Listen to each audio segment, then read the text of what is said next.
அல்லேலூயா. ஆனந்த தைலத்தால் அபிஷேகம் செய்திடும் ஆவியானவரே என்ற பாடலை எல்லாரும் சேர்ந்து கரங்களை தட்டி பாடலாம்.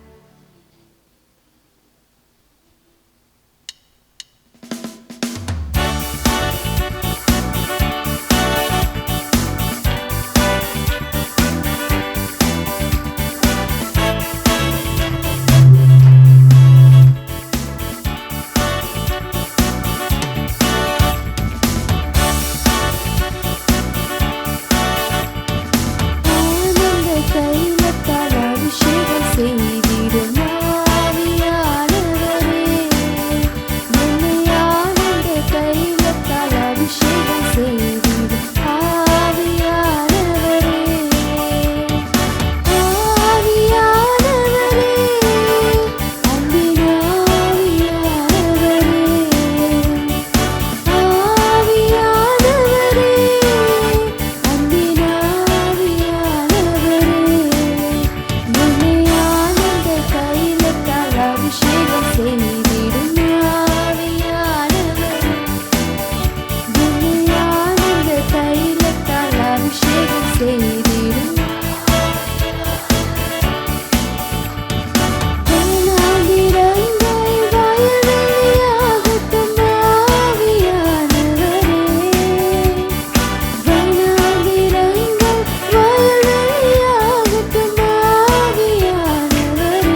எழுந்து நின்று கர்த்தரை ஆராதிக்க போகிறோம்.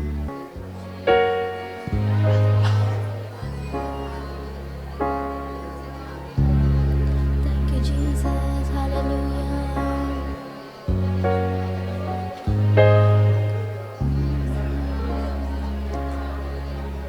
Elohim, Elohim, என்றும் நிறைந்தவரே. எல் ஷடாய்,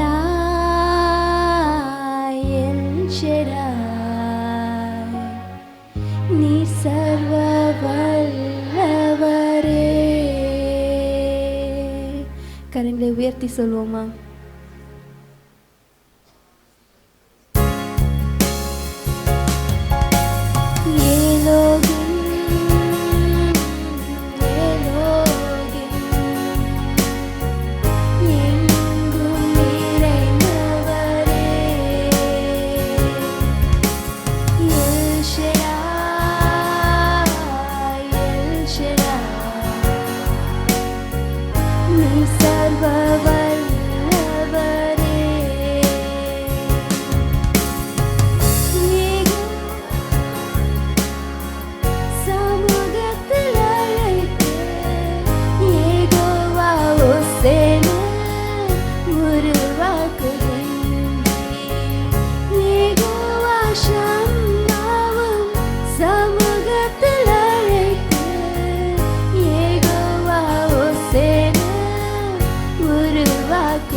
ஆண்டவரே, இந்த ஆராதனை வேளையில் எங்கள் மத்தியிலே நீர் இறங்கினதற்காக நன்றி ராஜா. மீதியான நேரங்களை பொறுப்பெடுத்து நடத்தும் இயேசுவின் மூலம் ஜெபம் கேளும் நல்ல பிதாவே, ஆமென். இன்றைக்கும் கர்த்தருடைய வார்த்தைகளை நாம் தியானிக்கலாம், வாசிக்கலாம். சகரியா தீர்க்கதரிசன புத்தகம் 2வது அதிகாரம், அதன் 7வது மற்றும் 8வது வசனங்கள்.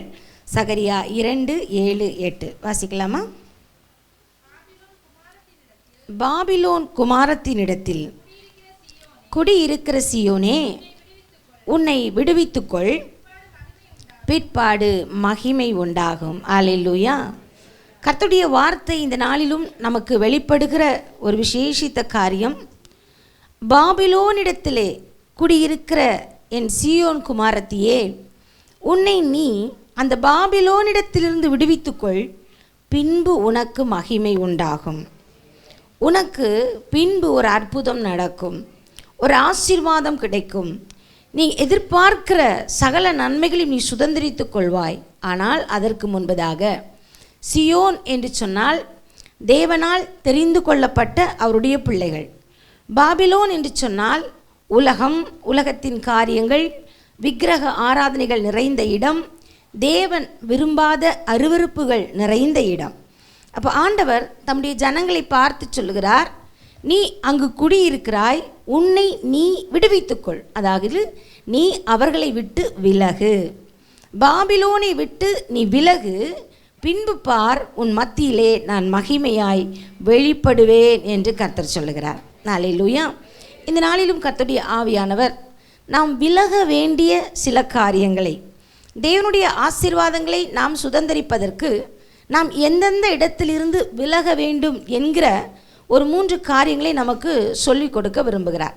நேற்றைய தினத்திலே நம்முடைய வாழ்க்கையிலே ஏன் இப்படிப்பட்ட ஒரு சமாதானம் இல்லாத நிலைமை, ஏன் ஒரு சந்தோஷ குறைவு, ஏன் என் வாழ்க்கையிலே விழுந்து போய் கிடக்கிறேன், எதனால் எனக்கு இந்த பிரச்சனை என்று நாம் கேட்கிற அநேக கேள்விகளுக்கு நம்முடைய வாழ்க்கையிலே நம்மை சரிபார்த்து கொள்ள வேண்டிய காரியங்களை கர்த்தருடைய ஆவியானவர் நம்மோடு கூட பேசினார். அல்லேலூயா. நாம் அதை சரிப்படுத்தி கொண்டோம். இப்பொழுது கர்த்தர் இன்றைக்கு சொல்கிறார், சில காரியங்களை விட்டு நாம் விலகுகிற பொழுது தேவன் மகிமையான ஆசீர்வாதங்களை நமக்கு கொடுக்க விரும்புகிறார். ஆமென். இஸ்ரவேல் ஜனங்கள் இந்த உலகத்தின் எல்லா ஜாதிகளிலும் இருந்து பிரித்து எடுக்கப்பட்ட தேவ ஜனம். ஆண்டவர் பல இடங்களிலே அந்த ஜனங்களை குறித்து சொல்லுகிற பொழுது, நீங்கள் எனக்கென்று பிரித்தெடுக்கப்பட்டவர்கள், நீங்கள் தெரிந்து கொள்ளப்பட்ட ஜனங்கள். அல்லேலூயா. உங்களுடைய ஜனத்தின் திரட்சியை பார்த்தோ, நீங்கள் இந்த உலகத்தில் நிறைய இருக்கிறீங்க அப்படிங்கிறது பார்த்தோ உங்களை நான் தெரிந்து கொள்ளவில்லை. அநாதி சிநேகத்தினால் நான் உங்களை தெரிந்து கொண்டிருக்கிறேன். நீங்கள் இந்த உலகத்திலிருந்து வேறு பிரிக்கப்பட்டவர்கள் என்று பல இடங்களிலே இஸ்ரவேலை பார்த்து ஆண்டவர் சொல்லுகிற வேதத்திலே நம்ம அநேக வசனங்களை வாசிக்க முடியும். உதாரணமாக வாசிங்கள், லேவியராகமம் 20வது அதிகாரம், அதன் 22வது வசனத்திலிருந்து நம்ம வாசிக்கிற பொழுது, ஆகையால் நீங்கள் குடியிருப்பதற்காக உங்களை நான் கொண்டு போகிற தேசம் உங்களை கக்கி போடாதபடிக்கு நீங்கள் என் கட்டளைகள் யாவையும் என் நியாயங்கள் யாவையும் கை கொண்டு நடவுங்கள். நான் உங்களுக்கு முன்பாக அந்த ஜனத்தினுடைய வழிபாடுகளில் நீங்கள் நடவாதிருங்கள். அவர்கள் இப்படிப்பட்ட அருவருப்பான காரியங்களெல்லாம் செய்கிறதினால்தான் நான் அவர்களை ஆரோசித்திருக்கிறேன். அல்லேலூயா. இப்படிப்பட்ட ஜனங்கள் இருக்கிற இடத்துக்கு தான் நான் உங்களை கொண்டு போயிருக்கிறேன். பாலும் தேனும் ஓடுகிற கானான் தேசம் என்பது உண்மைதான். ஆனால் அந்த தேசத்தில் ஏற்கனவே பல பெரிய பெரிய ஜாதிகள் இருக்கிறாங்க. அந்த ஜாதிகளை எல்லாம் அகற்றிவிட்டு உங்களை நான் அந்த இடத்துக்கு ரீப்ளேஸ் பண்ண போகிறேன். அல்லேலூயா. ஏன் அப்படின்னா, அவங்க எனக்கு பிரியமில்லாத காரியங்களை செஞ்சுருக்கிறாங்க, அருவருப்பான காரியங்களை செய்கிறார்கள். ஆகவே தான் அவர்களை நான் அகற்றி போடுகிறேன். அப்படி இருக்கிற பட்சத்திலே நீங்கள் ஒருபோதும் அந்த ஜனத்தினுடைய வழிபாடுகளை, அந்த ஜனத்தினுடைய காரியங்களை கை கொள்ளாதபடிக்கு எச்சரிக்கையாக இருந்து என் கட்டளைகளின்படி நீங்கள் நடக்க வேண்டும். ஏனென்றால் நீங்கள் எனக்காக பிரித்தெடுக்கப்பட்ட ஜனங்கள் என்று ஆண்டவர் அவர்களை சொல்லி அழைத்தார். அல்லேலூயா. ஆனால் நமக்கு சரித்திரம் தெரியும். பல இடங்களிலே தேவ பிள்ளைகள் தேவனை விட்டு விலகினார்கள். அவர்கள் வாழ்ந்த ஜனங்களுடைய அந்த வழிபாடுகளில் சிக்கி கொண்டார்கள், தேவனை கோபமூட்டினார்கள். அப்படியாக அவருடைய வனாந்திர வாழ்க்கை கடந்து வந்து கொண்டே இருந்தது. ஜனங்களுடைய வாழ்க்கையின் நிலைமைகள் மாத்திரமல்ல, ராஜாக்கள் நாட்களில் கூட கர்த்தர் சவுலை ராஜாவாக ஏற்படுத்துகிறார், தாவீதை ராஜாவாக ஏற்படுத்துகிறார். தாவீதுக்கு பிறகு இன்றைக்கும் நாம் பேசப்படுகிற, நாம் மாத்திரமல்ல, கிறிஸ்தவர்கள் மாத்திரமல்ல, இந்த உலகத்தார் கூட வியந்து போற்றுகிற சாலமோன் என்கிற ஒரு ராஜா அங்கு வருகிறார். அல்லேலூயா. அவரைப் போல ஞானத்தில் முன்பு ஒருவனும் இருந்ததில்லை, இதுவரைக்கும் இன்னொருவன் பிறந்ததும் இல்லை. அந்த அளவிற்கு ஞானத்திலும் ஐஸ்வர்யத்திலும் கனத்திலும் மேன்மையிலும் மகிமையான மன்னனாக அவன் இருந்தான். கர்த்தர் அவனை அநாதி சிநேகத்தினால் நிரப்பியிருந்தார், அதிக ஆசீர்வாதத்தினால் நிரப்பியிருந்தார். ஆனாலும் அவன் விழுந்து போனான் அவனுடைய கடைசி காலங்களிலே. பாருங்க, நீங்கள் இந்த 1 ராஜாக்கள் 1வது அதிகாரத்திலேருந்து 10வது அதிகாரம் வரைக்கும் வாசித்து பார்த்தீங்கன்னா, சாலமோனுடைய மகா பெரிய பெரிய காரியங்கள், அவருடைய பராக்கிரமங்கள், அவருடைய ஞானங்கள், அதை வாசிக்கிற பொழுதே இப்படி ஒரு மனிதன், இப்படி ஒரு ராஜா, இப்படி ஒரு மனுஷன் இருந்திருக்க முடியுமா என்று சொல்லுகிற அளவிற்கு அந்த நாட்களிலேயே அப்படி வாழ்ந்தவர். ஹல்லேலூயா. ஆச்சரியமானது, ஆசீர்வாதமான ஒரு வாழ்க்கை, ஐஸ்வர்யம் நிறைந்த வாழ்க்கை, எந்த எதிரிகளும் இல்லாத வாழ்க்கை, யுத்தம் இல்லாத வாழ்க்கை, அப்படி ஒரு நல்ல ஒரு வாழ்க்கை வாழ்ந்த மனிதன். ஆனால் 11வது அதிகாரத்தில் நம்ம வருவோம் என்று சொல்லும் பொழுது அவருடைய வீழ்ச்சி அங்கே துவங்கிவிட்டது. ஹல்லேலூயா. நீங்கள் 11வது அதிகாரம் 1வது 2வது வசனங்களை வாசியுங்கள். ராஜாவாகிய சாலமோன் பார்வோனின் குமாரத்தியை மோவாபியரும் அம்மோனியரும் சீதோனியரும் ஏத்தியரும் ஆகிய அந்நிய ஜாதியாரான அநேக ஸ்திரீகள் மேல் ஆசை வைத்தான். கர்த்தர் இஸ்ரவேல் புத்திரரை நோக்கி, நீங்கள் அவர்கள் அண்டைக்கும் அவர்கள் உங்கள் அண்டைக்கும் பிரவேசிக்கலாகாது, அவர்கள் நிச்சயமாய் தங்கள் தேவர்களை பின்பற்றும்படி உங்கள் இருதயத்தை சாய பண்ணுவார்கள் என்று சொல்லியிருந்தார். அல்லேலூயா. சொல்லியிருந்தார். ஜனங்களுக்கு ஏன் சொல்லியிருந்தாருன்னா, நீங்கள் எல்லாரையும் நேசிக்கக்கூடாது அப்படிங்கிறதுக்காக இல்லை. அந்த ஜனங்களோடு நீங்கள் கலந்து விட்டால் அவங்க எப்படியும் தங்கள் விக்கிரகங்களை உங்களை சேவிக்க வைத்து விடுவார்கள். அதனால் நீங்கள் ஜாக்கிரதையாக இருக்கணும் அப்படிங்கிறதுக்காகத்தான் அன்றைக்கே இஸ்ரவேல் ஜனங்களுக்கு நீதி நியாயங்களை சொல்லி வைத்திருந்தார். ஆனால் இந்த சாலமோனோ யாரெல்லாம் ஆண்டவர் வேண்டான்னு சொன்னாரோ எல்லா ஜாதிகளிலும் இருந்து திருமணம் செய்து கொள்கிறார். அல்லேலூயா. ஆமாம், ஆரம்பத்தில் நினச்சிருப்பார், அப்படியெல்லாம் நம்மளை யாரும் சாய்க்க முடியாது, நம்ம இருதயம் ரொம்ப ஸ்ட்ராங் அப்படின்னு தான் முதல்ல நினச்சிருப்பார். ஆனால் அந்த அதிகாரத்தை நீங்கள் வாசிக்க தெரியும், கொஞ்சம் கொஞ்சமாக அவர் சாய்ந்து மற்ற விக்கிரகங்களுக்கு தன் தேசத்தில் இடம் கொடுத்து, கோவில்களை கட்ட இடம் கொடுத்து, பூசாரிகளை வைத்து தேவனை விட்டு விலகி போகிறான். அல்லேலூயா. அவன் தேவனிடத்தில் ஜெபித்த பொழுது கர்த்தர் சொல்கிறார், உன்னுடைய ஜெபம் என் இருதயத்துக்கு அவ்வளவு உகந்தது என்று சொன்ன தேவன் 2 முறை எச்சரித்தும் கூட சாலமோன் அதற்கு செவி கொடாமல் போனான். அந்த அளவிற்கு அந்நிய ஸ்திரீகளுடைய மயக்கம் அவரை நிரப்பி வைத்திருந்தது. ஆமேன். அப்போ பார்த்தீங்கன்னா இப்படி அநேக காரியங்கள் இருக்கிறதுனால தான் கர்த்தர் சொல்கிறார் தம்முடைய பிள்ளைகளை பார்த்து, நீங்கள் சில காரியங்களை விட்டு விலகி வந்தால்தான் என்னுடைய ஆசீர்வாதங்களை நீங்கள் சுதந்திரிக்க முடியும், என்னுடைய நன்மைகளை நீங்கள் சுதந்திரிக்க முடியும், ஒரு ஜெயமுள்ள வாழ்க்கை வாழ முடியும். அல்லேலூயா. நீங்கள் எதிர்பார்த்திருக்கிற ஒரு பெரிய ஆசீர்வாதத்தை நோக்கி நீங்கள் கடந்து போக முடியும். இப்படிப்பட்ட சில காரியங்களில் சிக்கிக்கொண்டால் நீங்கள் முன்னேற விடாதபடிக்கு அந்த சூழ்நிலைகள் உங்களை இழுக்கும், அந்த காரியங்கள் உங்களை தடுக்கும், உங்களுடைய நன்மைகளை நீங்கள் சுதந்திரிக்க முடியாதபடி அது தாமதம் பண்ணும். அல்லேலூயா. இன்னைக்கு எந்தெந்த காரியத்திலிருந்து விலக வேண்டும்? 3 குறிப்பிட்ட பிரிவுகள், 3 நபர்கள் அப்படின்னு நம்ம எடுத்துக்கொள்ளலாம். 3 விதமான நபர்களிடத்திலிருந்து நம்ம விலகணும். அல்லேலூயா. ஆமாம், யாரிடத்துலேருந்து நம்ம விலகிறதுன்னு சொன்ன உடனே அவங்கள்ட்டெல்லாம் பேச்சுவார்த்தை வச்சுக்கக்கூடாது, பேசக்கூடாது, அவங்களோட கல்யாணத்துக்கு நம்ம போகக்கூடாது, வரக்கூடாது, அவங்களுக்கு உதவி செய்யக்கூடாது, அவங்களுக்காக ஜெபம் பண்ணக்கூடாது, அப்படி என்றால் அல்லேலூயா. நம்ம இந்த உலகத்தில் இருக்கிறோம், எல்லாரையும் நேசிக்கணும், எல்லாருக்காகவும் ஜெபிக்கணும், எல்லாரோட அன்பாக இருக்கணும். நாம் அவர்களிடத்தில் அன்பை காட்டினால்தான் அவர்கள் நம்மிடத்திலிருந்து கிறிஸ்துவை ஏற்றுக்கொள்வார்கள். அல்லேலூயா. அதெல்லாம் இருக்கணும். ஆனால் அவர்களுடைய வழிபாடுகளிலே சிக்கிக்கொள்ளக்கூடாது. அவர்களோடு நம்ம இணைத்து கொண்டு தேவனுக்கும் நமக்கும் நடுவில் அவங்கள கொண்டு வந்து நிறுத்திடக்கூடாது. ஆமென். அதில் நம்ம ஜாக்கிரதையாக இருக்க வேண்டும். அப்போ முதலாவது கர்த்தர் சொல்லுகிற காரியம் என்ன தெரியுமா? தரிசனம் இல்லாதவர்களை விட்டு விலக வேண்டும். அல்லேலூயா.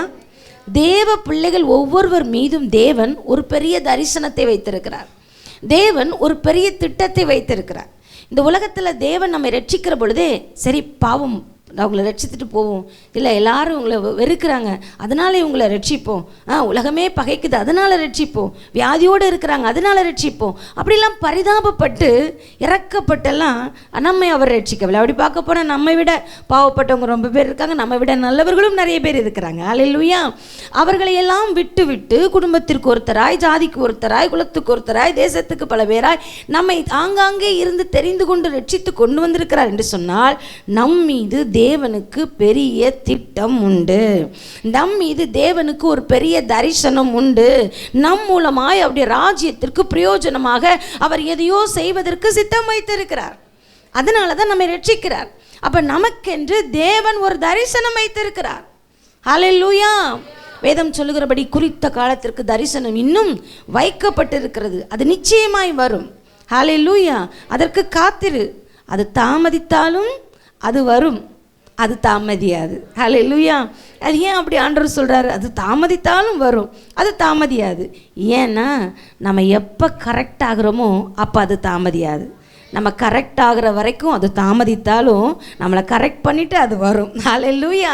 ஏதோ ஒரு விதத்தில் ஆண்டவர் நம்மை சரிப்படுத்தி தேவன் நம்முடைய வாழ்க்கையில் வைத்த தரிசனத்தை நிறைவேற்றி முடிப்பார். ஹல்லேலூயா. சில நேரத்தில் நம்மோடு கூட நாம் நடக்கிற பொழுது, உதாரணமாக நம்ம எடுத்து சொன்னால் ஒரு பிஸ்னஸ் பண்ணுறோம், ஒரு வேலை பண்ணுறோம், இல்லை ஒரு மினிஸ்ட்ரியில் நம்ம இருக்கிறோம், ஊழியத்தில் இருக்கிறோம். அப்படிங்கிற பொழுது நம்முடைய தரிசனத்தோடு ஒத்து வராத நபர்களை நம்ம அழைத்து கொண்டு, சொல்லப்போனால் அவர்களை இழுத்து கொண்டு அந்த தரிசனத்தை நோக்கி ஓட முடியாது. ஆமென். ஆமாம். தவளையும் எலியும் காலை கட்டிட்டு பிரயாணப்பட்ட ஒரு நிலைமை ஆயிரும். தவளை எங்கேயாவது தனியாக பார்த்துன்னா அங்கே போய் குதிச்சிடும். அப்போ எலிக்க நிலைமை மோசம். அப்படி ஒரு கதை உண்டுல்ல, சின்ன பிள்ளைங்கள் நம்ம படிச்சிருக்கிறோம். அந்த மாதிரியான ஒரு சம்பவம் ஆகிவிடும் நம்ம வாழ்க்கையில். நம்மோடு இணைந்து வருகிறவர்கள் நமக்கு தேவன் கொடுத்த தரிசனத்திற்கு ஒத்தவர்களாக, அதை விசுவாசிக்கிறவர்களாக, நம்மோடு இணைந்து செயலாற்றுகிறவர்களாக இருந்தால்தான் நாம் தேவனுடைய சமூகத்திலே கர்த்தர் நமக்கு வைத்திருக்கிற நன்மைகளை நாம் அதை ரீச் பண்ண முடியும், அதை நாம் சுதந்திரிக்க முடியும். அல்லேலூயா. நம்ம உதாரணத்துக்கு நம்ம சொல்லுவோம்னு சொன்னால் பாருங்கள், ஆபிரகாமை குறித்து நம்ம பேசாத நாட்களே இருக்க முடியாது. ஏனென்றால் அவர் நம்முடைய தகப்பன். அல்லேலூயா. விசுவாசிகளின் தகப்பன். அப்போ அவரை பற்றி நம்ம பேசாமல் இருக்க முடியாது. கர்த்தர் சொல்லியிருக்கிறார், உங்கள் தகப்பனாகி ஆபிரகாமை நோக்கி பாருங்கள். எப்பெல்லாம் தோணுதோ அப்பெல்லாம் நோக்கி பாருங்கள், அவரை உங்களுக்கு மாடலாக நான் வச்சிருக்கிறேன் அப்படின்னு சொல்கிறார். நமக்கு ஆபிரகாமின் சம்பவம் தெரியும் அல்லவா? ஆபிரகாமை ஃபஸ்ட்டே ஆண்டவர் சொல்லுகிற ஒரு காரியம் 12வது அதிகாரத்திலே, நீ உன் தேசத்தையும் உன் இனத்தையும் உன் தகப்பன் வீட்டையும் விட்டு புறப்பட்டு நான் உனக்கு காண்பிக்கும் தேசத்துக்கு போ. முதல்லையே விலக சொல்கிறார். நீ அந்த இடத்துலேருந்து விலகு. ஏன்னா இந்த தேசம் விக்கிரகங்களால் நிறையப்பட்டிருக்கிறது. இந்த தேசம், உன் குடும்பம், உன் இனம் விக்கிரகங்களை செய்கிறவர்கள், விக்கிரக ஆராதனை பண்ணுகிறவர்கள். அப்போ இங்கே இருந்தால் நான் உன்னை ஆசீர்வதிக்க முடியாது. நீ இங்கிருந்து வெளியே வா, நான் உன்னை ஆசீர்வதிப்பேன், நான் உன்னை பெரிய ஜாதியாக்குவேன். அல்லேலூயா. அதுதான் பெரிய ஒரு தரிசனம் ஆபிரகாமுக்கு. உன்னை ஒரு பெரிய ஜாதியாக்குவேன், ஒரு தேசத்தையே உனக்கு கொடுப்பேன், நீ வா. வேதம் சொல்லுகிறது, ஆபிரகாம் தேவன் தனக்கு சொன்னபடியே எல்லாவற்றையும் விட்டு அவர் புறப்பட்டு போகிறார். ஆனால் அதோடு கர்த்தருடைய வார்த்தை சொல்லுகிறது, அவனோடு கூட லோத்துவும் புறப்பட்டு சென்றான். அல்லேலூயா. இந்த லோத்துவுக்கு எந்த ஒரு தரிசனமும் கிடையாது. இந்த லோத்துவுக்கு தேவன் ஆபிரகாமுக்கு சொன்ன அந்த வார்த்தைகளை குறித்த எந்த ஒரு வெளிப்பாடும் கிடையாது. சரி, அவர் போகிறாரு, நமக்கு யார் இல்லை, சொந்தக்காரராச்சே, அவரோடு நாம் போவோம் என்று சொல்லி ஆபிரகாமோடு கடந்து செல்கிறார். பாருங்க, சூழ்நிலைகள் எல்லாம் மாறுகிறது. ஆபிரகாம் இடத்துக்கு போகிறார், அப்புறம் பஞ்சம் வருகிறது, எகிப்துக்கு போகிறார். எல்லா இடமும் இந்த லோத்தும் கூட போய்கொண்டே இருக்கிறார். அடுத்த அதிகாரத்தில் நம்ம பார்க்கிற பொழுது வேதம் சொல்லுது, 2 பேருமே ஐஸ்வர்யத்தில் மிகுதியும் பலுகி பெருகி போயிருக்கிறார்கள். அல்லேலூயா. 2 பேருக்குமே ஆஸ்தி அதிகமாக இருக்கிறது, பூமி தாங்கக்கூடாததாக இருக்கிறது. ஆபிரகாமோடு இருந்ததுனால லோத்துவும் தெரிஞ்சோ தெரியாமலோ ஆசீர்வதிக்கப்பட்டு கொண்டே இருக்கிறார். ஏன்னா ஆபிரகாம் ஆசீர்வாதத்திற்கென்றே அழைக்கப்பட்டவர். அப்போ அவரும் ஆசீர்வதிக்கப்பட்டு கொண்டே இருக்கிறார். இப்போ 2 பேருக்கும் ஒரே இடத்துல வாசம் பண்ண முடியல. அப்போ ஆபிரகாம் அந்த இடத்துல தான் ஞானமாக சொல்கிறாரு, அப்பா இதுக்கு மேலே நம்ம ஒன்றா ட்ராவல் பண்ண முடியாது, நீ உனக்கு விருப்பமான இடத்தை எடுத்துக்கொண்டு என்னை விட்டு கடந்து போ என்று சொல்லுகிற பொழுது லோத்து சுற்றி பார்த்து ஏதேனை போல அவருடைய கண்ணுக்கு தெரிந்த சோதோம் கொமோராவை அவன் தெரிந்து கொண்டான். அல்லேலூயா. ஏன்னா அவனுக்கு தரிசனம் இல்லை. ஆபிரகாம் தரிசனத்தோடு இருக்கிறான். தேவன் என்ன சொல்லுகிறாரோ, தேவன் எந்த இடத்தை காண்பிக்கிறாரோ, தேவன் எதை எங்கு எனக்கு போக சொல்லுகிறாரோ அதுதான் அவருடைய ஒரே சிந்தனை, ஒரே விருப்பம். ஆனால் இந்த லோத்துவோ சோதோம் கொமோராவை தெரிந்து கொண்டு வேதம் சொல்கிறது அது தீக்கு இரையாக வைக்க தேவனால் ஆயத்தமாக்கப்பட்டிருந்தது. ஆனால் அது அவனுக்கு தெரியாமல் அங்கு போய் வாசம் பண்ண ஆரம்பித்தான். அல்லேலூயா. எப்பொழுது லோத்து ஆபிரகாமை விட்டு பிரிந்து போனானோ அப்பொழுது ஆண்டவர் ஆபிரகாமை பார்த்து சொல்லுகிறார், ஆபிரகாமே இப்பொழுது நீ பார், மேற்கே பார், கிழக்கே பார், வடக்கே பார், தெற்கே பார், உனக்கு எவ்வளோ முடியுமோ அவ்வளோ தூரம் நடந்து திரி, நீ பார்க்கறது நடக்கிறது எல்லாம் உனக்குத்தான். அல்லேலூயா. அடுத்த லெவலுக்குள்ள ஆண்டவர் ஆபிரகாமை கொண்டு போய்விட்டார். பாருங்க, ஆபிரகாம் ஆசீர்வதிக்கப்பட்டு கொண்டே போகிறார். இதற்கிடையில் லோத்துவும் அவருக்கு இருந்த ஒரு வாழ்க்கை, ஓகே இது போதும், நல்லா தான் இருக்கிறோம், நல்ல தேசம்தான் அப்படின்னு யோசித்து கொண்டு இருக்கிற அந்த சூழ்நிலையில் ஒரு நாள் இந்த லோத்துவை அந்த சோதோம் கொமோரா ராஜாக்களை எல்லாம் மற்ற ராஜாக்கள் பிடித்து கொண்டு போகும்போது லோத்து குடும்பத்தை என்ன பண்ணிட்டாங்க, கூட்டிகிட்டு போயிட்டாங்க. நமக்கு அந்த கதை தெரியும்ல, இதெல்லாம் வாசிச்சுட்டு இருந்தால் நமக்கு நேரமாகிவிடும். அப்போ பாருங்கள், அழைத்து கொண்டு போய்விட்டார்கள். இந்த செய்தியை ஆபிரகாம் கேள்விப்பட்ட பொழுது ஐயோ தன் சகோதரனும் அதில் பாதிக்கப்பட்டு விட்டான் என்று கேட்ட உடனே அவர் தன்னோடு கூட இருக்கிற கொஞ்சம் ஆட்கள், ஒரு 318 ஆட்களை கூட்டிக் கொண்டு போய் தேவ பலத்தினால் கடந்து போய் அந்த ராஜாக்களோட ஹல்லேலூயா 5 ராஜாக்களை ஜெயிச்சுட்டு என்ன பண்ணுறாருன்னா தன்னுடைய சகோதரனை குடும்பத்தை எல்லாம் அழைச்சிட்டு வந்துடுறார். ஹல்லேலூயா. அப்பமாச்சும் லோத்துக்கு என்ன வந்திருக்கலாம், ஒரு ஞானம் வந்திருக்கலாம். நான் ஒரு ஆபிரகாம் இருந்ததுனால தானே இன்றைக்கி வந்திருக்கிறோம், இனிமேல் நான் உங்கள் கூட தான் இருப்பேன், நான் போக மாட்டேன். ஆனாலும் அந்த சோதோம் மீது, அந்த உலகத்தின் மீது, அந்த உலக காரியத்தின் மீது இருந்த அந்த ஆசை அவனை விடவில்லை. திரும்பவும் அதே இடத்துக்கு போய் உட்கார்ந்துட்டு இருக்கான். அப்போ பாருங்கள், திரும்ப நாட்கள் போக போக ஒரு நாள் தேவன் அந்த பட்டணத்தின் பாவம் அதிகரித்த பொழுது அதை அழிக்க தீர்மானித்தார். அன்றைக்கும் ஆபிரகாம் தேவனுடைய சமூகத்திலே தன் சகோதரனுக்காக தேவனுடைய முகத்தை நோக்கி பார்த்தார். அல்லேலூயா. ஜெபிக்கிறார், வேண்டுதல் செய்கிறார். ஆண்டவர் ஆபிரகாமின் ஜெபத்தை கேட்டு லோத்துவை வெளியே எழுதிட்டு வர்றார். எப்படியாவது லோத்துவை காப்பாற்றி விட வேண்டும் என்று நான் லோத்துவினுடைய சுபாவத்தை உங்களுக்கு சொல்லுகிறேன். பாருங்க, அப்பொழுதும் அவனுடைய மனைவி அந்த சோதோமை பார்த்து ஒப்பு தூணானாள். தேவனுடைய தூதர்கள் சொல்லுகிறார்கள், உன் ஜீவன் தப்ப மலைக்கு ஓடிப்போ. கண்டிப்பாக ஒரு உடனே ஓடி போயிருக்கணும். ஆனால் அவன் சொல்கிறான், பக்கத்தில் உள்ள அந்த இடம் சோவார் கொஞ்சம் பரவாயில்லாமல் இருக்குது, நான் அங்கே போகட்டும், என்னால் அங்கே போக முடியாது. எந்த இடத்துலையுமே ஒரு தேவ வார்த்தைக்கு அப்படியே கீழ்ப்படியணும், கர்த்தர் சொன்னால் நமக்கு நன்மையாக இருக்கும், அந்த ஒரு எண்ணமே இல்லை. எப்போ பார்த்தாலும் எந்த இடம் செழிப்பாக இருக்குது, எந்த இடம் இதாக இருக்குது. அவரோட கண்கள் அவனுடைய சுயமான விருப்பத்தின் மீதே அதிகமான ஒரு நோக்கம் கொண்டிருந்தான். அல்லேலூயா. அதுக்கு பிறகு அங்கே போனால், மலைக்கு போனால், வாழ்க்கையில் அது சந்ததியே சபிக்கப்பட்டு போயிடுச்சு. நான் நினச்சி பார்த்தேன், அட்லீஸ்ட் அந்த கடைசி நேரத்துலையாவது எல்லாத்தையும் இழந்துட்டோம், அந்த 2 பிள்ளைங்களை கூட்டிகிட்டு ஆபிரகாம்கிட்ட போய் சேர்ந்துருக்க கூடாதா? அல்லேலூயா. அந்த சந்ததி ஒரு ஆசீர்வாதமான சந்ததியாக இருந்திருக்குமே. கடைசி வரைக்கும் உலகத்தையே பார்த்தான். இப்போ இப்படிப்பட்ட ஒரு மனுஷன் ஆபிரகாமோடு கூட இருந்திருந்தால் ஆபிரகாமை கர்த்தர் ஆசீர்வதித்திருக்க முடியாது. அதனால தான் கரெக்டான நேரத்தில் லோத்துவை ஆபிரகாமை விட்டு பிரித்தார். அல்லேலூயா. இந்த ஆபிரகாமினுடைய வாழ்க்கையில் பாருங்கள், இஸ்மவேல் வருகிறான். ஒரு குறிப்பிட்ட காலகட்டத்தில் ஆண்டவர் இஸ்மவேலை தூக்கிட்டார். யாரெல்லாம் ஆபிரகாமின் தரிசனத்திற்கு ஒன்று சேர்ந்து போகாமல் இருந்தார்களோ எல்லாவற்றையும் கரெக்டாக ஆண்டவர் சரிப்படுத்தி கட் பண்ணி எப்படி ஒரு செடி வளரும் பொழுது சில நேரத்தில் தேவையில்லாத கிளைகளெல்லாம் அப்படி வந்து நிற்கும். அது ரோஸ் செடியெல்லாம் பார்த்தோன்னா பூக்காத சில அந்த கிளைகள் தான் ரொம்ப செழிப்பாக வளர்ந்து நிற்கும். ஆனால் அதெல்லாம் நம்ம கட் பண்ணி விட்டால் தான் நல்ல பூ பூக்கும். ஆமென். அதுபோல் ஆண்டவர் ஆபிரகாமோட லைஃப்பில் தேவையில்லாமல் யாரெல்லாம் இணைஞ்சாங்களோ ஆபிரகாமின் தரிசனத்துக்கு ஒத்து வராத அத்தனை பேரையும் அவர் எல்லாம் சரிப்படுத்தி ஆபிரகாமை கர்த்தர் ஆசீர்வதித்தார்.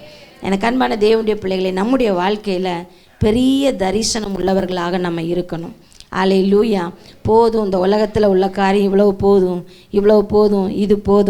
இது போதும் அப்படின்னு நம்ம இருந்தோன்னு சொன்னால் தேவன் நமக்கு வைத்திருக்கிற மேன்மையான காரியங்களை நம்மால் அனுபவிக்க முடியாது. ஆண்டவருடைய வார்த்தை சொல்லுவது, சில நேரத்தில் நம்ம நினைக்கிறோம் நம்மளை விட ஆண்டவர் கொஞ்சம் குறைவாக தான் நினைப்பு வச்சுருப்பார் போல், நம்மளை விட நம்ம நல்லா இருக்கணும்னு நினைக்க முடியுமா? நான் ஆண்டவர் சொல்கிறாரு, உன் நினைவுகளை விட என் நினைவுகள் உயர்ந்தவைகள். ஹல்லேலூயா. பூமிக்கு வானம் எவ்வளவு உயரமோ அவ்வளவு உயரம் உன் நினைவுகளை விட என் நினைவுகள். அப்போ நாம் நினைக்கிற நம்முடைய விருப்பங்களை விட, ஆசைகளை விட, தரிசனங்களை விட தேவன் மேலான ஒரு நோக்கத்தை, ஆசீர்வாதத்தை, நன்மையை நமக்கு வைத்திருக்கிறார். ஹல்லேலூயா. ஆனால் அதை பெற்றுக்கொள்ள முடியாதபடி நம்முடைய வாழ்க்கையிலே லோத்துக்களை போன்ற நம்முடைய தரிசனத்தை கெடுக்கிற நபர்கள் இருப்பார்கள் என்று சொன்னால் அவங்கள அப்படியே கொஞ்சம் நீக்கி விட்டுட்டு கர்த்தரோடு நம்ம நடக்கணும். ஆமென். ஏன்னா ஆண்டவருக்கும் நமக்கும் நடுவில் வந்து அவங்க நின்றுக்கிடுவாங்க. கர்த்தருடைய ஆலோசனை கேட்க முடியாதபடி, தேவனுடைய வார்த்தைக்கு செவி கொடுக்க முடியாதபடி எல்லா விதத்திலும் அவங்க நம்ம வாழ்க்கையில் வந்துடுவாங்க. அதனால தரிசனத்தோடு இணைக்கப்பட முடியாதவர்களை நம்ம அகற்றி விட்டு, விலகி விட்டு தேவன் நமக்கு வைத்திருக்கிற ஆசீர்வாதத்தை நோக்கி நம்ம நடக்கணும். ஹல்லேலூயா. ரெண்டாவது ஒரு காரியம், விசுவாசம் இல்லாதவர்களை விட்டு விலகணும். ஆமென். இது ரொம்ப ஒரு முக்கியமான ஒரு காரியம். ஏன்னா பாவிகளுக்கு கூட வாழ்ந்துட்டு போயிடலாம். சில நேரத்தில் பாவிகள்னு நம்ம யாரை சொல்கிறோம்? கொஞ்சம் குடிகாரராக இருந்தால் சொன்னால் சரியான பாவி, நல்லா குடிப்பான் அப்படின்னு நம்ம சொல்லுவோம் இல்லையா? அந்த ஆட்கள்கிட்ட கூட வாழ்ந்துட்டு போகலாம். அந்த விசுவாசம் இல்லாத நபர்களோட வாழ்வது ரொம்ப கடினம். ஹல்லேலூயா. ஆண்டவர் சொல்லுவார், ஒன்றும் இல்லை, நான் உன்னை ஆசீர்வதிப்பேன். அவங்க சொல்லுவாங்க, இது எப்படி ஆகும், இது எப்படி நடக்கும், இது எப்படி பத்தும், இது எப்படி முடியும், இதெல்லாம் இந்த காலத்தில் நம்ம நம்ப முடியுமா? எல்லா விதத்திலும் அவிசுவாசமான வார்த்தைகளை பேசி பேசி நம்ம விசுவாசத்தையே மட்டுப்படுத்தி விடுவார்கள். ஹல்லேலூயா. ஆமாம், 12 பேரை ஆண்டவர் கானானை போய் சுற்றி பார்க்க அனுப்பியிருந்தார். 10 பேர் வந்து அது முடியாது, நம்மால் முடியாது. அந்த 10 பேர்னால எத்தனை லட்சம் மக்கள் கானானை இழந்தார்கள். ஹல்லேலூயா. ஏன்னா எப்போவுமே அப்படி தானே, மெஜாரிட்டியாக யார் இருக்கிறாங்களோ அதை தான் நான் கேட்போம். நம்ம கூட அப்படி தான், யார் மெஜாரிட்டியாக ஓகே சொல்கிறாங்களோ அதுதான் பெஸ்ட் அப்படின்னு நம்ம நினைப்போம். அன்றைக்கி அப்படி தான் நடந்து விட்டது. 2 பேருடைய வார்த்தை யாருடைய காதுகளிலும் ஈடுபடவில்லை. விசுவாசம் இல்லாதவர்கள் முழு ஜனத்தையும் குழப்பி போட்டு விட்டார்கள். அப்போது விசுவாசம் இல்லாதவர்களோடு நடவாதபடி அவர்களை விட்டு விலகணும். ஹல்லேலூயா. அதனால தான் எபிரெயர் 4வது அதிகாரம் 2வது வசனத்தில் அப்போஸ்தலனாகிய பவுல் சொல்லுகிற ஒரு காரியம் வாசிங்கள். ஏனெனில் சுவிசேஷம் அவர்களுக்கு அறிவிக்கப்பட்டது போல நமக்கும் அறிவிக்கப்படுகிறது. கேட்டவர்கள் விசுவாசம் இல்லாமல் கேட்டபடியால் அவர்கள் கேட்ட வசனம் அவர்களுக்கு பிரயோஜனம் இல்லாமல் போயிற்று. ஹல்லேலூயா. சுவிசேஷம், தேவனுடைய வார்த்தை, தேவனுடைய வசனம், கர்த்தருடைய தீர்க்க தரிசனம் எல்லாருக்கும் ஒன்றாகத்தான் அறிவிக்கப்படுகிறது. சிலர் அதை விசுவாசத்தோடு கேட்கிறார்கள். சிலர் கேட்கும் போதே எப்படி தான் கேட்குறாங்களாம், அவங்க அப்படி தான் சொல்லுவாங்க, எத்தனை வருஷமாக சொல்கிறாங்க, இப்படி தான் சொல்லுவாங்க, சரி நடந்தால் நடக்கட்டும். கேட்கும்போதே விசுவாசம் இல்லாமல் கேட்டபடினால் வேதம் சொல்கிறது அந்த வசனம் அவர்களுக்கு பிரயோஜனம் இல்லாமல் போயிடுச்சு. ஹல்லேலூயா. அப்போது விசுவாசம் இல்லாத நபர்களை விட்டு விலகு. அவங்களோட உன்னோட தரிசனத்தை பகிர்ந்து கொள்ளாத, தேவன் உனக்கு கொடுத்த திட்டங்களை பகிர்ந்து கொள்ளாத. அதுதான் கர்த்தர் நமக்கு சொல்லுகிற ஒரு ஆலோசனை. அன்றைக்கி யோசேப்பு தேவன் கொடுத்த தரிசனத்தை அந்த சகோதரர்கிட்ட பகிர்ந்து கொண்டு அவங்களுக்கு விசுவாசிக்க முடியல அப்படின்னு சொல்ல முடியாது. விசுவாசித்ததுனால தான் என்ன பண்ணிட்டாங்க, கொலை செய்கிற அளவுக்கே போயிட்டாங்க. எப்படி இந்த சொப்பனை நிறைவேறுதுன்னு பார்ப்போம்.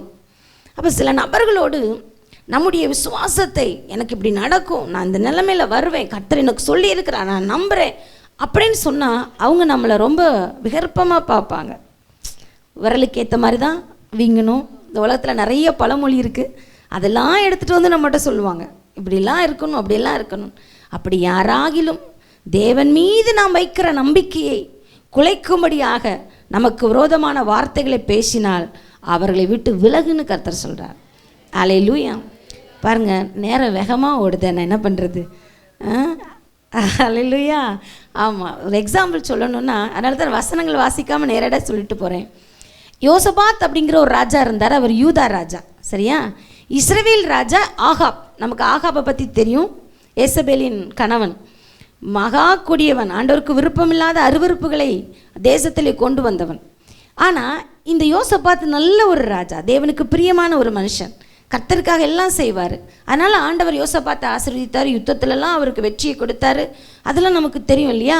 ஆண்டவர் நல்லவர், அவரை துதியுங்கள்னு எல்லாரும் ஆராதித்த பொழுது கர்த்தர் ஒரு பெரிய ஜெயத்தை கட்டளையிட்டார். அப்படி யோசபாத்தை கர்த்தர் நேசித்தார். ஆனால் அந்த யோசபாத் செய்த தவறு என்ன தெரியுமா? இஸ்ரவேல் ராஜாவோடு சம்பந்தம் கலந்து இஸ்ரவேல் ராஜாவோடு சமாதானமாக இருந்தான். அல்லேலூயா. ஆனால் இஸ்ரவேல் ராஜா தேவனுக்கு பிரியமில்லாதவன். அல்லேலூயா. இவன் என்ன பண்ணுறான்னா, எந்த ஒரு காரியத்துலேயும் இந்த ராஜாவை கூப்பிட்டுக்குவான். சிரியரோடு யுத்தத்துக்கு போவோம், வாரீரா அப்படின்னா சும்மா தான் இருக்கும், பிரச்சனை இல்லாமல் இருக்கும். ஆனால் வம்ப இழுத்து விடுவோம், வாரியா. உடனே இவன் சொல்லுவான், நீ தான் நான், என் ஜனம் உம் ஜனம், என் குதிரை உம் குதிரை, என் ராணும் உம் ராணும், நானும் வருகிறேன். அல்லேலூயா. அங்கே போவோம், அங்கே பயங்கர பிரச்சனை வரும். ஒரு தடவை ஆகாப் சரியாக மாட்டி விட்டுனா இல்லையா? நீங்கள் போய் சம்பவத்தெல்லாம் வாசித்து பாருங்களேன், ரொம்ப சுவாரஸ்யமாக இருக்கும். ஒரு முக்கியமான பிரச்சனையில் மாட்டி விட்டான். அந்த நேரத்தில் யோசபாத், ஆண்டவரே என்னை காப்பாற்றும் சொன்ன பிறகு அப்பொழுதும் கர்த்தர் இறங்கி வந்து யோசபாத்துக்கு கர்த்தர் அனுசாரியாக இருந்து அவனை காப்பாற்றினார். ஆனாலும் இந்த யோசபாத்துக்கு அறிவு வரல. ஆகாப் கூப்பிட்டு போய் தானே வம்ப விலை கொடுத்து வாங்கணும், அமைதியாக இருப்போன்னு இல்லை. அதுக்கப்புறம் ஆகாப்புடைய மகன் வந்தான். வந்து அவன் உடனே மோவாப் கூட யுத்தம் பண்ண போகிறேன், வாரீரா அப்படின்னு. நான் வரேன், நீர் தான் நான். ஏன்னா அவர் ஹெல்பிங் மைண்டு ரொம்ப. அல்லேலூயா. இப்படி ரொம்ப ஹெல்பிங் மைண்டில் பிரச்சனை இழுத்து விட்டவங்க நிறைய பேர். ஜாமீன் கையெழுத்து போடுறது, ஏதாகிலும் தேவையில்லாதது, நண்பர்கள் உறவுகள் அப்படிலாம் சொல்லி உள்ளே போய் விழுந்து கடைசியில் ஆண்டவரே எனக்கு உதவி செய்யும், கர்த்தாவே என் பணத்தை திரும்ப வாங்கி தாரும், ஆண்டவரே என்னை காப்பாற்றும் அப்படின்னு யோசபாத்தை போல் கர்த்தரை நோக்கி கதறுகிறவர்கள் இன்றைக்கி நிறைய நாம் இருக்கிறோம். பாருங்கள், இப்படி தன்னுடைய வாழ்க்கையில் இவன் பிரச்சனையை சந்தித்ததற்கு காரணமே தேவனை விசுவாசிக்காத. ஏன் சொல்கிறேன்னா, அந்த ராஜாக்கள் தேவனை விசுவாசிக்கலை, தேவனுடைய தீர்க்கதரிசிகளை விசுவாசிக்க மாட்டாங்க. ஹல்லேலூயா. மிகாயா தீர்க்கதரிசியை விசுவாசிக்க மாட்டான், எலிசா தீர்க்கதரிசியை விசுவாசிக்க மாட்டான். அவன் விசுவாசம்லாம் அவனோட கை பிரயாசம், அவனுடைய திறமை, அவனுடைய படைபலம் இதுதாகத்தான் இருந்தது. ஆனால் இந்த யோசபாத் அவங்க கூட நடந்து நடந்து நடந்து தான் தன் வாழ்க்கையில் நிறைய காரியங்களை இழந்து போனான். கடைசியில் வாழ்க்கையை பார்த்திங்கன்னா, தர்சிஷின் கப்பல்லாம் செஞ்சு பொண்ணை கொண்டு வரணும்னு பிளான் போடுறான். கர்த்தர் அதை வாய்க்காமல் போக பண்ணினார். அல்லேலூயா. ஒரு பெரிய திட்டத்தை தேவன் வைத்திருந்த பொழுது இவன் மட்டும் கர்த்தரோடு இணைந்து கர்த்தருக்காகவே வாழ்ந்து கடைசி வரை எந்த மனுஷனோடையும் தேவனுக்கு பிரியமில்லாத காரியத்தை செய்யாதபடி இருந்திருந்தால் இன்னும் சரித்திரத்திலே அவருடைய பெயர் பெரிய அளவில் வரக்கூடிய அளவிற்கு மகிமையான காரியங்களை செய்திருப்பார். ஆனால் விசுவாசம் இல்லாத நபர்களோடு நடந்து நடந்து நடந்து அவன் தன் வாழ்க்கையில் தேவன் வைத்த பெரிய திட்டத்தை நிறைவேற்ற முடியாமல் முடித்து கொண்டார் தன் வாழ்க்கையை. அல்லேலூயா. அப்போ இன்றைக்கி நம்ம தேவ சமூகத்தில் நம்ம யோசித்து பார்க்கணும். என்னுடைய தரிசனத்திற்கு ஒத்து வராதவங்களா, ஓகேப்பா நீங்கள் வெயிட் இங்கே இருந்துங்க, நாங்கள் கடந்து போகிறோம். அல்லேலூயா. நான் தேவன் மீது வைத்த விசுவாசத்தை கெடுக்க நினைக்கிறார்களா, அதை என் ஆண்டவரை விட்டு என்னை விலகும்படிக்கு, இல்லாவிட்டால் கர்த்தருடைய வார்த்தையின் மீது நான் வைத்திருக்கிற நம்பிக்கையை கெடுக்கும்படிக்கு ஏதாவது எனக்கு விரதமாக செய்கிறாங்களா, உடனே அவங்கள நம்மை விட்டு விலக்கி விடணும். அல்லேலூயா. இப்படி நாம் தேவனுடைய சித்தத்தை நோக்கி நடக்கிற பொழுது தேவன் நமக்கு வைத்திருக்கிற தரிசனத்தை மிக எளிதாக சீக்கிரமாக நாம் அதை அடைய முடியும். அல்லேலூயா. மூன்றாவது ஒரே ஒரு காரியம், ரொம்ப முக்கியமான ஒரு காரியம். தீத்து 3வது அதிகாரம் 10வது வசனத்தை வாசிங்கள். தீத்து 3:10. வேத புரட்டனா இருக்கிற நீ 2 தரம் புத்தி சொல்லிவிட்டு அவனை விட்டு விலகு. ஹல்லேலூயா. மூன்றாவது, இன்றைக்கு கடைசி காலத்திலே தேவனுடைய சபைக்கு கர்த்தருடைய ஆவியானவர் சொல்லுகிற ஒரு பயங்கரமான ஒரு காரியம் சொல்லிக்கொள்ளலாம். வேத புரட்டர்களை விட்டு விலகு. ஹல்லேலூயா. அவங்களுக்கு ஒருவேளை நான் புத்தி சொல்கிறேன் நீ சொன்னீன்னா கூட ஒரு 2 தடவை சொல்லிப்பார். அவன் கேட்கலையா, அவனை விட்டு முற்றிலும் விலகிவிடு என்று கர்த்தருடைய வார்த்தை சொல்லுகிறது. ஹல்லேலூயா. நீங்கள் அந்த 9வது 10வது வசனங்களெல்லாம் வாசிக்கும் பொழுது ஏன் விலகணும்னு ஆண்டவர் சொல்கிறார், வாசிங்க. புத்தீனமான தர்க்கங்கள், வம்ச வரலாறுகள், சண்டைகள், நியாய பிரமாணத்தை குறித்த காரியங்கள், அதெல்லாம் விட்டு விலகு. இந்த வேத புரட்டர்கள் என்ன சொல்கிறாங்கன்னா, தேவையில்லாத காரியம், நியாயப்பிரமாணம் அப்படி சொல்லுதுன்றாங்க, வம்ச வரலாறு இப்படி சொல்லுதுங்குவாங்க. ஏதாவது ஒன்று இல்லைன்னா இந்த சமயத்தில் ஆண்டவர் மரித்தார், அது இந்த நாள் இல்லையே, இந்த மாதம் இல்லையே, வம்ச வரலாறு இப்படி இருக்கிறதே, ஹிஸ்ட்ரி இப்படி இருக்கிறதே, ஹீப்ரூ இப்படி இருக்கிறதே, எங்களாமோ இருந்து எடுத்துகிட்டு வருவாங்க. எந்த நாளாக இருந்தால் என்ன, நமக்காக மரித்தார்ல, நமக்காக உயிர்த்தார்ல. ஹல்லேலூயா. அது நினச்சி வருஷத்துக்கு ஒரு நாள் மாத்திரமல்ல, வாரத்துக்கு ஒரு நாள் கூட நம்ம பண்டிகை ஆசரித்து தேவனை மகிமைப்படுத்தலாம். ஹல்லேலூயா. இஸ்ரவேல் ஜனங்களுக்கு அதனால தான் தேவன் மீட்டெடுத்த நாளை அவர்களை கொண்டாட சொன்னார். ஒவ்வொரு நாளையும் இதை நீங்கள் ஞாபகத்தில் வச்சுக்கணும். ஏன்னா இதுக்கெல்லாம் நீ உன் தேவனுக்கு நீ நன்றி சொல்லணும். நம்ம வாழ்க்கையில் இந்த உலகத்திற்கு தேவன் பிறந்தது, நமக்காக அவர் மரித்தது, நமக்காக உயிர்த்தது, இதை விட ஒரு பெரிய கொண்டாட்டமே கிடையாது. ஹல்லேலூயா. அப்போ தேவையற்ற காரியங்களிலெல்லாம் பேசி பேசி பேசி விசுவாசத்தை விட்டு ஜனங்களை வழிவிலக பண்ணி விடுவார்கள். ஆண்டவர் சொல்கிறார், அப்படிப்பட்ட காரியத்தை எல்லாம் விட்டு விலகு. ஏதாவது மாற்றி மாற்றி பேசுகிறான்னா தீத்துவுக்கு மட்டும் இல்லை, தீமோத்தேயுக்கும் சொல்லி கொடுப்பாரு. நீ எல்லாத்துலேயும் கரெக்டாக இருக்கிறப்பா, இன்னொன்று நீ கவனமாக வச்சுக்கோ. இப்படி கடைசி காலத்தில் அது சரியில்லை, இது சரியில்லை, அது சொத்தை, இது அப்படின்னு சொல்லிட்டு வருவாங்க. எதுக்கும் காது கொடுக்காத. தேவையற்ற காரியங்கள், சீர்கேடான வீண் பேச்சுகள் எதிலையும் சிக்கிக்கொள்ளாதே. அவர்களை விட்டு விலகு என்று நான் உனக்கு புத்தி சொல்லுகிறேன் என்று சொல்லுவார். ஹல்லேலூயா. சங்கீதக்காரன் கூட 1ஆம் சங்கீதத்தில் அழகாய் சொல்கிறார், துன்மார்க்கனுடைய ஆலோசனைப்படி நடவாமல், பாவிகளுடைய வழியில் நில்லாமல், பரியாசக்காரன் உட்காரும் இடத்தில் உட்காராமலும் அவர்களை விட்டு நீ விலகு. கர்த்தருடைய வேதத்தில் பிரியமாயிரு, இரவும் பகலும் அதில் நீ தியானமாயிரு, அப்பொழுது நீ செய்வதெல்லாம் வாய்க்கும். ஹல்லேலூயா. ஹல்லேலூயா. பரியாசம் பண்ணுகிறவர்கள், மற்றவங்களை கிண்டல் பண்ணுறது, கேலி பண்ணுறது, அதை ஒரு பெரிய கண்டென்ட்டாக கொண்டு வர்றது சிலருடைய வாழ்க்கையில் அதுதான் இருக்கும். அவங்க பேசும்போதே நமக்கு தெரிஞ்சிடும் ஆவியில் இவங்க சரியில்லை, எப்போ பார்த்தாலும் மற்றவங்களை தவறாக பேசுகிறாங்க, எப்போ பார்த்தாலும் இவங்க வாயிலேருந்து யாரையாவது குறை சொல்லிட்டு இருக்கிறாங்க. அப்படிப்பட்ட ஆவி உள்ளவர்களை நீங்கள் கண்டால் அவர்களை விட்டு விலகு என்று கர்த்தருடைய வார்த்தை சொல்லுகிறது. சில நேரத்தில் நம்ம நினைப்போம், நாங்கள் ஒன்றுமே பேசலை, பக்கத்துலேருந்து தலையை தான் நாங்கள் ஆட்டினோம், நாங்கள் வாயே திறக்கலையே, வார்த்தை வெளியே வந்தால் தானே தேவன் வார்த்தைக்கு நியாயம் தீர்ப்பார், நாங்கள் அமைதியாக இப்படி தான் நாங்கள் பண்ணோம் அப்படின்னு நீங்கள் நினைப்பீங்க. ஹல்லேலூயா. நேற்று நான் ஒன்று சொன்னேன் பார்த்தீங்களா, மோசேக்கு விரோதமாய் மிரியாம் தான் பேசுனாங்க, ஆரோன் பேசலை. அவரும் அக்காவுக்கு பேசவா தம்பிக்கு பேசவான்னு அப்படியே சைலண்ட்டாக தான் நின்னார். ஆரோன் மேலேயும் தேவன் கோபப்பட்டார், தண்டிக்கலை, ஆனால் கோபப்பட்டார். ஹல்லேலூயா. ஒன்று அப்போ நீ இப்படி பேசாத, இது தேவனுக்கு பிரியமில்லாத காரியம் அப்படின்னு புத்தி சொல்லு, இல்லாவிட்டால் அவனை விட்டு விலகு. யாரையாவது பற்றி தப்பாக பேசுகிறாங்களா, வேதத்தை பற்றி நீங்கள் கற்றுக்கொண்டதை விட வேறொரு காரியத்தை பேசுகிறார்களா, கர்த்தருடைய வசனம் சொல்லுகிறது, நீங்கள் கற்றுக்கொண்டதை விட இன்னொரு வசனத்தை, இன்னொரு உபதேசத்தை தேவதூதனே இறங்கி வந்து சொன்னாலும் என்ன பண்ணக்கூடாது, நீ நம்பக்கூடாது. நமக்கு எல்லாமே ஆண்டவர் சொல்லி வச்சுட்டாரே. கர்த்தர் நமக்கு நல்ல வேதத்தை தந்திருக்கிறார், நல்ல சத்தியம் நிறைந்த சபையை தந்திருக்கிறார், நல்ல போதகர்களை உங்களுக்கு கொடுத்திருக்கிறார். என்ன வேண்டுமோ அதை கர்த்தருடைய ஆவியானவர் உங்களோடு பேசி கொண்டிருக்கிறார். இதற்கு மிஞ்சி இது தவறு, அது சரியில்லை என்று சொல்லக்கூடிய எந்த ஒரு புரட்டு மார்க்கத்தாருக்கும் நாம் செவி கொடுக்காமல் அவர்களை விட்டு விலகு என்று கர்த்தர் சொல்லுகிறார். ஹல்லேலூயா. இப்போ இப்படிப்பட்டவங்களை எல்லாம் நம்ம அப்புறப்படுத்திட்டு அப்போ தான் ஒரு நீதிமானுடைய பாதை, ராஜ பாதை, அந்த பாதையில் எப்படி தேவை தரிசனம் இல்லாதவங்க, விசுவாசம் இல்லாதவங்க, வேத புரட்டர்கள் யாரும் இருக்கக்கூடாது. என் பாதை ராஜ பாதை, தேவன் எனக்கு மகிமையாய் வைத்திருக்கிற ஒரு பெரிய திட்டத்தை நோக்கி போய் கொண்டிருக்கிறேன். என்னை சோர்ந்து போக பண்ணுகிற, என்னை தடுமாற பண்ணுகிற எந்த நபர்களையும் என் ஆவிக்குரிய வாழ்க்கையில் நான் இணைத்து கொள்ள மாட்டேன் என்கிற ஒரு உறுதியோடு நாம் தேவ சமூகத்திலே போராடி நம்ம கடந்து போகிற பொழுது நாம் நிச்சயமாய் ஜெயிப்போம். அல்லேலூயா. தரிசனம் நிச்சயமாய் நிறைவேறும். இனி அது தாமதிக்காது, சீக்கிரமாய் தேவ வார்த்தைகள் நிறைவேறும். எல்லா தடைகளும் சீக்கிரமாய் மாறி போகும். என் தேவனாலே செய்ய முடியாத காரியம் ஒன்றுமே இல்லை. எல்லாரும் தேவனுடைய சமூகத்தில் எழுந்து நிற்கலாமா? இன்றைக்கு கர்த்தர் நம்மோடு கூட பேசி இருக்கிறார். அல்லேலூயா.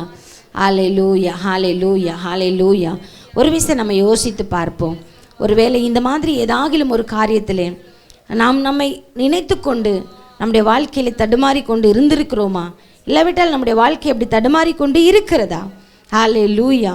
தேவனுக்கு பிரியமில்லாத பேச்சுக்களை பேசுகிற நபர்களோடு இணைந்து கொண்டு, விசுவாசம் இல்லாத வார்த்தைகளை பேசுகிறவர்களோடு நம்ம இணைத்து கொண்டு, தரிசனம் இல்லாதவர்களோடு நடந்து கொண்டு இன்னும் எனக்கு ஆண்டவர் அற்புதம் செய்யலையே, இன்னும் எனக்கு ஆண்டவர் நன்மை செய்யலையே, இன்னும் கர்த்தர் சொன்ன வார்த்தைகளை என் வாழ்க்கையில் நிறைவேற்றவில்லையே என்று நம்ம சோர்ந்து போயிருப்போம்னு சொன்னால், இன்றைக்கி கர்த்தர் சொல்கிறார், ஒரு ஆபிரகாமை அழைத்தது போல நான் உங்களை அழைத்திருக்கிறேன்.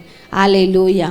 ஆபிரகாமின் ஆசீர்வாதங்களை எல்லாம் நம்முடைய ஆண்டவராக இயேசு கிறிஸ்து கல்வாரி சிலுவையினாலே நமக்கு சுதந்திரமாய் கொடுத்திருக்கிறார்.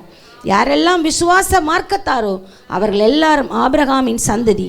ஆபிரகாமுக்கு சொல்லப்பட்ட அத்தனை ஆசீர்வாதங்களும் நமக்கும் நம்முடைய சந்ததிகளுக்கும் உரியது.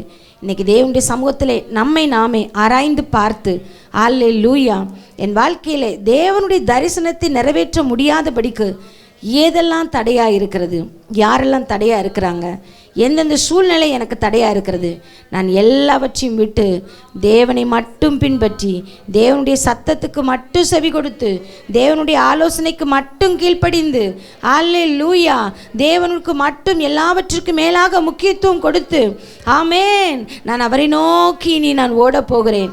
அல்லேலூயா, அல்லேலூயா, அல்லேலூயா. இயேசுவின் நாமத்தினாலே, இயேசுவின் நாமத்தினாலே பரிசுத்த ஆவியானவர் எங்களுக்கு உதவி செய்வீராக, எங்களுக்கு உதவி செய்வீராக, எங்களுக்கு உதவி செய்வீராக.